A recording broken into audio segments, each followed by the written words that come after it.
Augustin, selon lesquels, examinant les exceptions d'irrecevabilité, la Cour estime qu'elle pourrait se résumer aux prétentions du prévenu Matata Ponyo Mapon Augustin, selon lesquelles les formalités juridictionnelles qu'exige son statut de député national n'auraient pas été respectées. Pour les prévenus Matata Ponyo Mapon Augustin, en vertu de l'article 166 de la Constitution, comme il est jugé en tant qu'ancien Premier ministre, le procureur général près la Cour constitutionnelle aurait dû obtenir une autorisation du Congrès pour pouvoir le poursuivre. Comme il n'en est pas ainsi, selon lui, l'action doit être déclarée irrecevable. Aussi, au regard de ce que le prévenu Matata Ponyo Mapon Augustin est devenu député national, il ne pouvait être poursuivi qu'en application de l'article 107 de la Constitution qui exige que le procureur général demande l'autorisation pour le poursuivre et en application de l'article 103 de la loi organique relative à la Cour constitutionnelle, il aurait dû faire un rapport de ces enquêtes au président de l'Assemblée nationale pour obtenir l'autorisation de saisir le juge. Le prévenu Matata Ponyo Mapon Augustin allègue également une violation du principe de la légalité des délits, des peines et de la procédure pénale tel que cela ressort de l'article 17 alinéa 2 de la Constitution qui, pour lui, signifie que le juge exerce une compétence d'attribution puisqu'il n'y a pas de juridiction sans loi. S'agissant de la légalité des infractions et des peines, la prévention du détournement des deniers publics mise à charge du prévenu Matata Ponyo Mapon Augustin, commise en corréité avec ses co-prévenus, est prévue et punie par les articles 21 et 23 du Code pénal livre 1er et 145 du Code pénal livre 2, tel que modifié, complété à ce jour. En ce qui est de la légalité de la procédure pénale, la Cour rappelle que, par son arrêt sous R. Const. 1816, elle avait considéré que tout comme pour le Premier ministre en exercice, un ancien Premier ministre reste justiciable de la Cour constitutionnelle selon la procédure prévue par la Constitution, la loi organique numéro 13/026 du 15 octobre 2013 portant organisation et fonctionnement de la Cour constitutionnelle et son règlement intérieur pour les faits prévu à l'article 164 de la Constitution. Dès lors, on ne saurait dire que les poursuites engagées contre un ancien Premier ministre sont dépourvues de fondement légal. Par ailleurs, pour la Cour, l'immunité a un caractère fonctionnel si bien que, s'agissant du sénateur ou du député national, elle protège non pas la personne, mais le mandat que le peuple lui a conféré, le constituant a érigé une longue procédure pour sauvegarder le prestige et la continuité de la fonction elle-même et non la personne. De ce point de vue, la Cour juge non pertinente l'évocation de l'article 166 de la Constitution et l'exigence de la convocation du Congrès, les prévenus n'exerçant plus au moment de la présente action, les fonctions de Premier ministre, fonctions que protège cette disposition constitutionnelle, mais que ce sont les faits qui lui sont reprochés, qui ont été commis pendant qu'il exerçait la dite fonction. Cependant, à la question de saisine de l'Assemblée nationale, considérant que le prévenu Matata Ponyo Mapon Augustin est devenu député national, la Cour constate que le prévenu a reçu son mandat de député pendant que les poursuites étaient déjà engagées contre lui devant la Cour constitutionnelle. Il est fondamental de rappeler que le régime des immunités parlementaires ne saurait être invoqué de manière absolue ni en dehors du contexte clairement défini par la Constitution. En effet, l'article 107 de la Constitution de la République démocratique du Congo prévoit que les immunités s'appliquent aux faits commis pendant l'exercice du mandat parlementaire. En fait, le sens des immunités parlementaires réside dans la protection de l'indépendance et de la liberté des parlementaires dans l'exercice de leur mandat. Elles ne sont pas un privilège personnel, mais une garantie institutionnelle pour assurer le bon fonctionnement du Parlement dans un régime démocratique. Or, les faits reprochés au prévenu Matata Ponyo Mapon Augustin sont antérieurs à son accession à la qualité du député national. Par conséquent, l'immunité parlementaire ne saurait constituer un obstacle aux poursuites judiciaires engagées contre des actes posés alors qu'il exerçait les fonctions de Premier ministre. À ce sujet, il ressort des éléments du dossier que, par la décision numéro 006-CAB-PDT-Sénat-EBD-2001 du 5 juillet 2021, le bureau du Sénat avait autorisé les poursuites et levé les immunités du prévenu Matata Ponyo Mapon Augustin. De même, par sa lettre numéro 285 du 20 juin 2023, le président du bureau du Sénat avait signifié au procureur général, près la Cour constitutionnelle, que le prévenu Matata Ponyo Mapon Augustin était toujours à la disposition de la justice, d'autant plus qu'aucune décision judiciaire n'avait été rendue et portée à la connaissance du Sénat. Ainsi, pour le bureau du Sénat, la décision du 5 juillet 2021 restait en vigueur pour autant que le dit prévenu avait déjà perdu ses immunités. Pour la Cour, comme l'affirme le professeur Raphaël Nyabirungu Mwene Songa, nous citons, « En dehors des sessions, toute poursuite est soumise à l'autorisation préalable du bureau de la chambre à laquelle il appartient. Mais cette autorisation n'est plus requise dans les cas ci-après.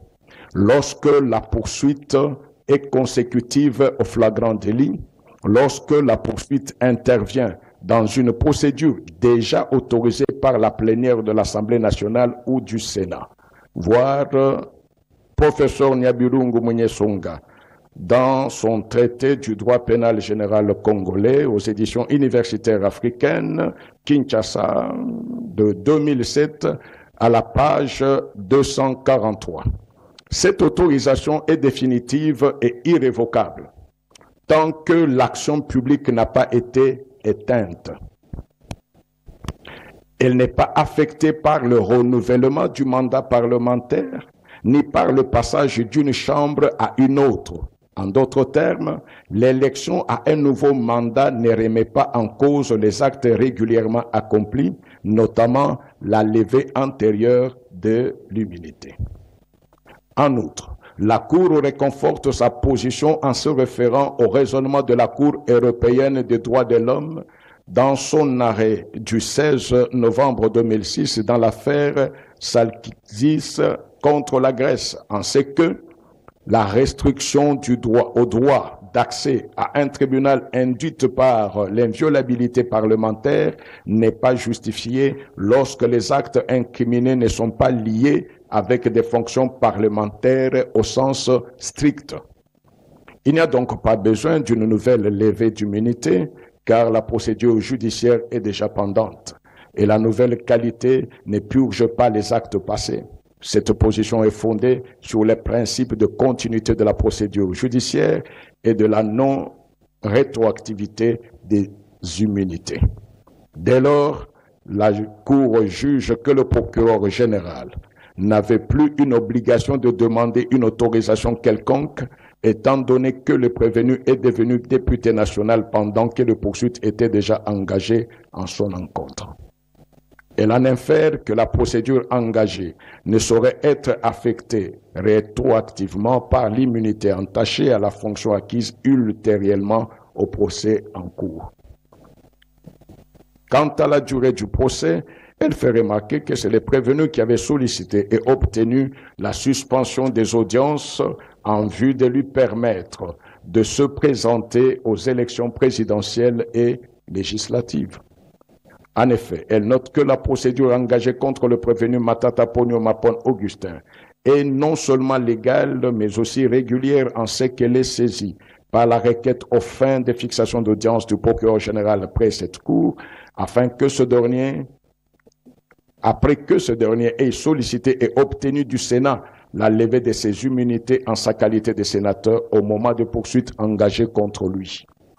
Concernant le moyen relatif à la composition irrégulière de la Cour, le prévenu Matata Ponyo Mapon Augustin soutient qu'un membre de la composition nommé en remplacement d'un juge dont le mandat a expiré continue à siéger.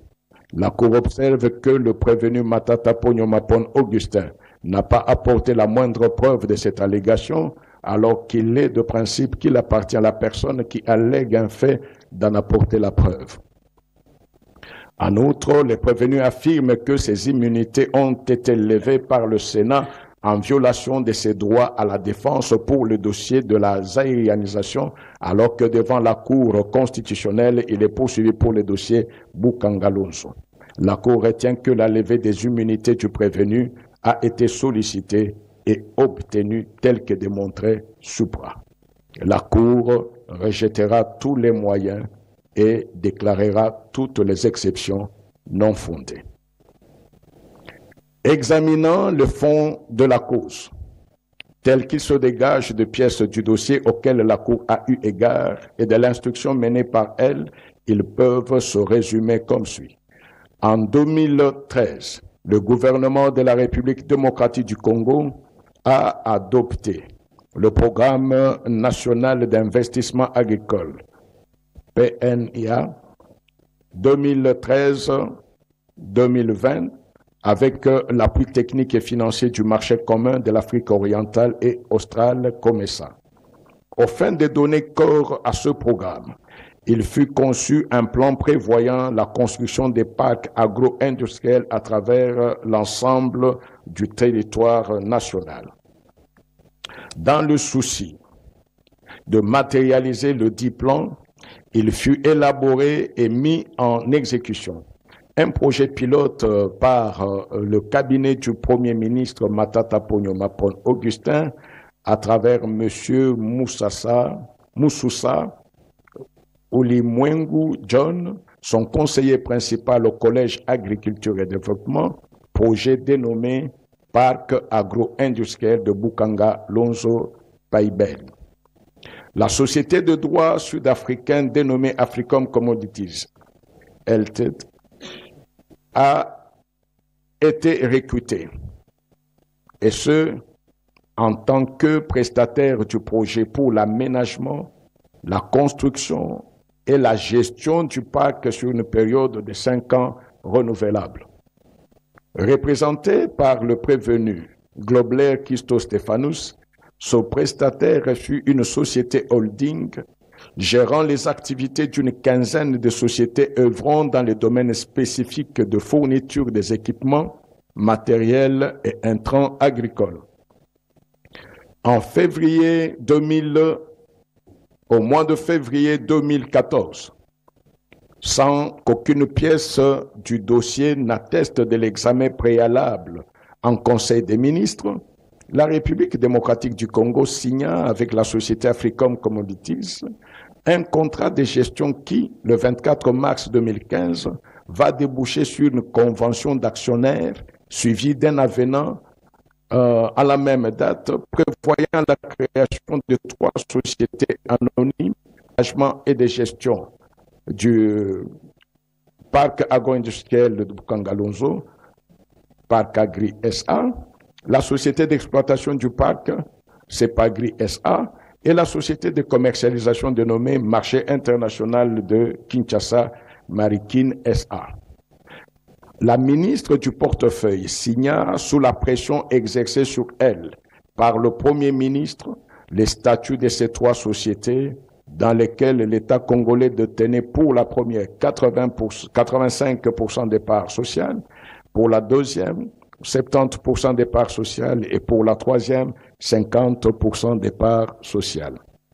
En réalité, l'État congolais a débloqué pour la constitution de ces sociétés Parc Agri SA 489 976 000 $, suivant la lettre du 9 septembre 2015 du Premier ministre Matata Ponyo ayant donné lieu à l'OPI numéro 54 79 47 pour la première tranche, et pour la deuxième tranche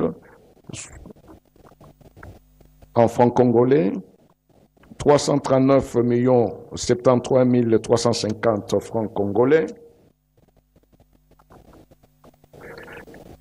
La lettre du 9 septembre 2015 du Premier ministre Matata Ponyo Augustin ayant donné lieu à l'OPI numéro 59 2306, et ce, au lieu de francs congolais 19 millions. Le capital initial qui prévoyait la participation de l'État à hauteur de 85% ne s'est retrouvé rehaussé à 4400%. CEPAGRI SA, à hauteur de 192 79 900 francs congolais, suivant la lettre du Premier ministre Matata Ponyo du 5 mai 2015, ayant donné lieu à l'OPI numéro 54 79 49, dégageant une majoration de 101% du capital initial du CEDEF au franc congolais, 133 millions, dont 70% de la participation de l'État congolais. Marikin SA, un apport d'un montant de 192 72 900 francs congolais, suivant la lettre émanant du Premier ministre Matata Ponyo Mapon Augustin et ayant donné lieu à l'OPI numéro 54 79 48, représentant 101% au lieu de 50% du capital initialement prévu. Pour la constitution de ces trois sociétés, un montant total non justifié détourné se lève à 978 45 230 francs congolais, soit en dollars 1 45 454 dollars. Seul l'État congolais a participé à leur création, la société Africom Commodities n'ayant jamais libéré sa part. Bien que minoritaire dans le capital des deux premières sociétés et égalitaire dans la troisième, la société Africom Commodities fut les gestionnaires véritables de ces trois sociétés. La Cour note que, suivant le rapport de l'Inspection générale des finances, explicité au cours de l'audience du 23 avril 2024, consacrée à la suite de l'instruction de la cause par les inspecteurs des finances, il s'est révélé que plus de 83% des fonds décaissés à divers titres pour les trois sociétés ainsi que pour les différents fournisseurs des équipements, matériels, intrants et même pour les dépenses locales étaient transférés par le Trésor public à Africom Commodities par son compte numéro 09 06 75 900 ouvert dans les livres de Standard Bank, code Swift SBZAZAJJ en Afrique du Sud. Seule la société Africom Commodities qui décidait de la destination de tous ces fonds. Ainsi, presque tous les montants débloqués par le Trésor public a été transféré directement dans les comptes bancaires d'Africom Commodities et une petite partie dans les comptes de ses filiales telles que Desticlox, Senler pour l'acquisition des 20 pivots d'irrigation, BPL Manufacturing pour l'acquisition des semoirs et matériels roulants, Michigan Equipment pour les matériels et tracteurs du parc et MPC Industries pour les équipements de construction.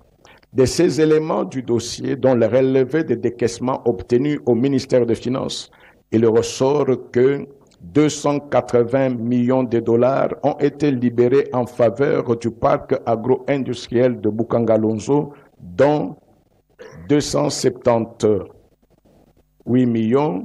884 804 dollars du Trésor public et 1 115 116 dollars provenant des interventions du Fonds de promotion de l'industrie FPI en sigle.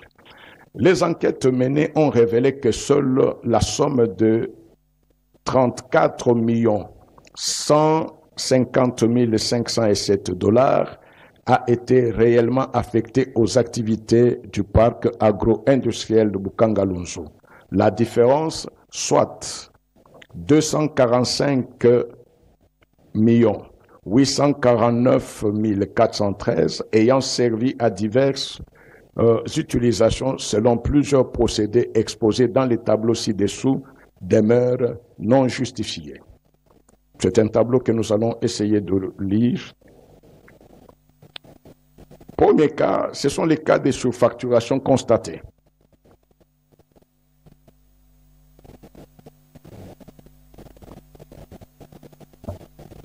Point 1,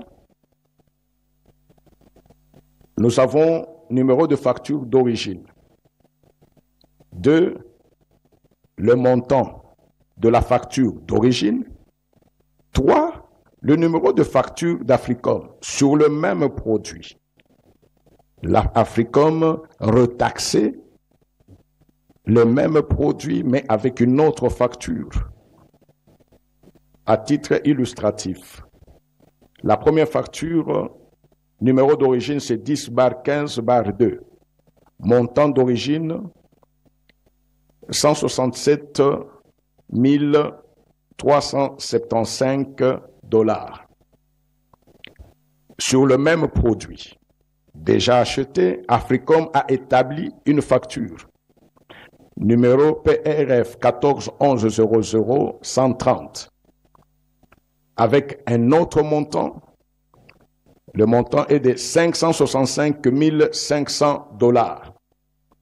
L'écart sur le même produit est de 398 125 $. 2. Le numéro de facture d'origine 14B 70 703B. Montant d'origine 495 880 $. Numéro de facture d'Africom sur le même produit. Numéro 140 9071. Montant de la deuxième facture 1 237 544, soit un écart de 741 664 $ sur le même produit. 3. Facture d'origine. Numéro 14B 711B.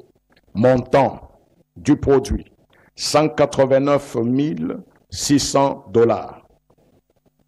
Numéro facture Africom 141 100 0025. Montant 794 682 $. Écart 605 082 $ d'écart. 4. Numéro facture d'origine HCIDAP 140 504/7. Montant d'origine 147 500 $. Numéro facture Africom PRF 140 800 et 131. Montant en dollars 2 880 000 $. Écart 2 732 500 $ sur le même produit. 5. Numéro facture d'origine 07/118. Non, tiré 118/2. Montant d'origine 408 375 $. Numéro facture Africom 140 800 128. Montant 903 375 500. Écart 495 000 $. 6. Numéro 48 79 72. Montant 84 900. Numéro facture Africom 1401. Montant 376 450 $. Écart 291 550 $. 7. Numéro facture d'origine AF20 1411. Montant 317 472 $. Facture Africom PRF 150 11 11 2 AF2 014 111. Montant 1 488 732. Écart d'1 171 280 $.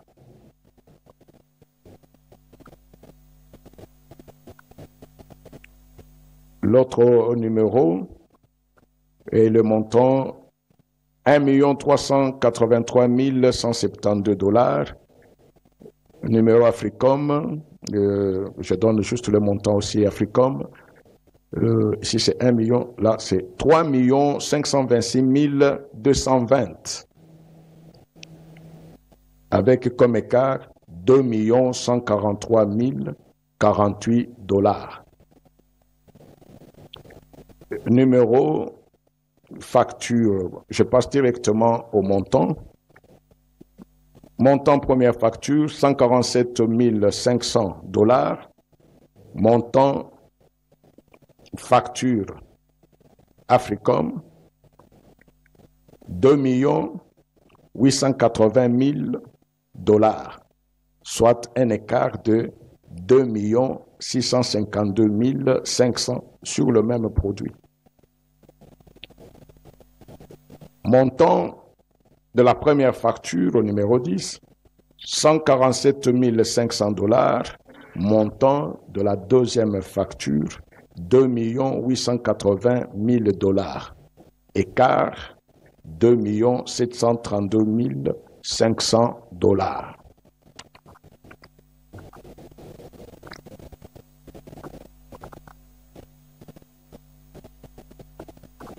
Montant de la première facture, 147 500 $. Montant de la deuxième facture, 2 480 000 $. Écart, 2 732 500 $. Montant de la première facture, 297 000. Là, nous sommes au point 12. 297 000 $. Montant de la deuxième facture sur le même produit. Quand nous parlons de deuxième facture, c'est sur le même produit. 2 159 720 américains. 13. Facture 297 américains. Deuxième montant. Deuxième facture. 56 720 $ américains. 2 20 $ américains. 15. Non, 4. Prenons 15. 5 montants $ américains. Deuxième facture sur le 520 000 dollars, écart de 415 000 dollars, 16,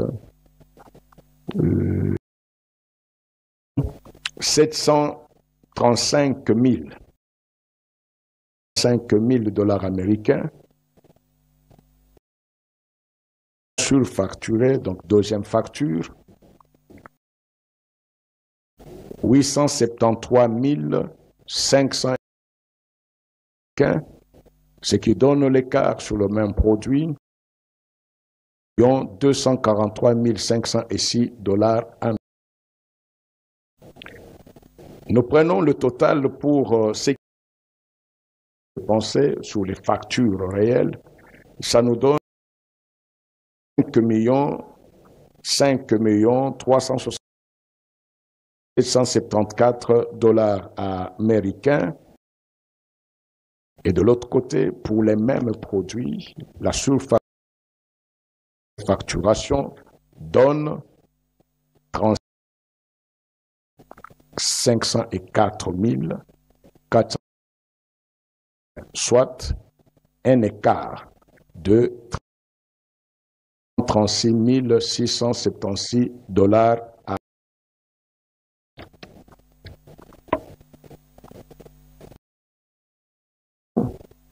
C'est en lisant ceux qui accéderont au qui pourront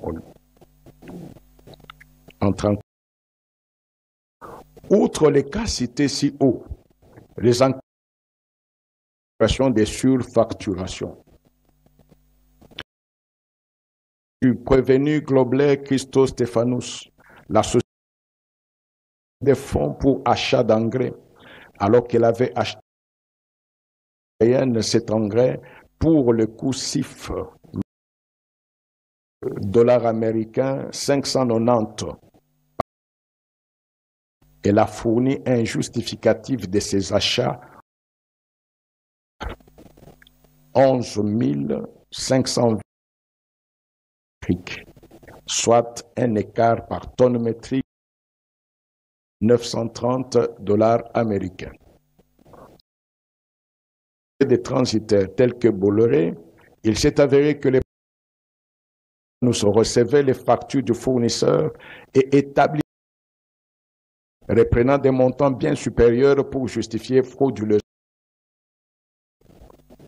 Toutes ces facturations sont réalisées au total du prévenu Matata Ponyo Mapon Augustin, sans réel du parc agro-industriel de Bukangalonzo,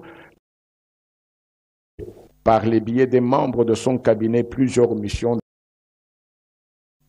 De manière générale, pour justifier les surcoûts, le prévenu Globlet Christos Stéphanous se prétendait inclure les frais de dédouanement, les coûts des entretiens et l'achat, alors qu'il bénéficiait au titre d'avantages financiers sur toutes les opérations d'importation et surtout alors que selon ses prétentions, il n'était plus actionnaire. La Cour relève informatisé. Le Trésor public a procédé au MIC Industries en deux tranches. 7 millions 392 millions 177 francs congolais, soit 7 408 dollars américains de l'Ultimate Building Machine, machine d'installation industrielle, agricole, commerciale. African Commodities ne reconnaît pas dans ses livres. Malgré le décaissement de cette somme d'argent, cet équipement non indispensable à ce projet, acquis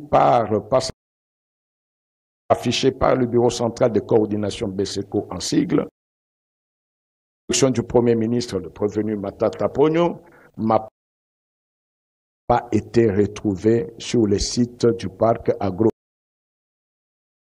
Ce paiement fut initié par le prévenu Matata effectué en date du 14 juillet 2000, première tranche, et le 29 septembre 2000. La Cour constate que jusqu'à ce jour, jamais été livré. Par ailleurs, les écrans ont été créés par les prévenus pour se faire, entre autres, la société ayant la même adresse physique que et utilisant le même personnel. Le paiement de le 388 $ américains, dont 510 883 $ américains gestion du parc, et la perte de 4 941 600 gravillonner la route conduisant de la nationale. Cette route est restée en terre jusqu'à les prévenus Globlet Christo Stéphanous ayant passé au versement de ces fonds au bénéfice de la société Desticlox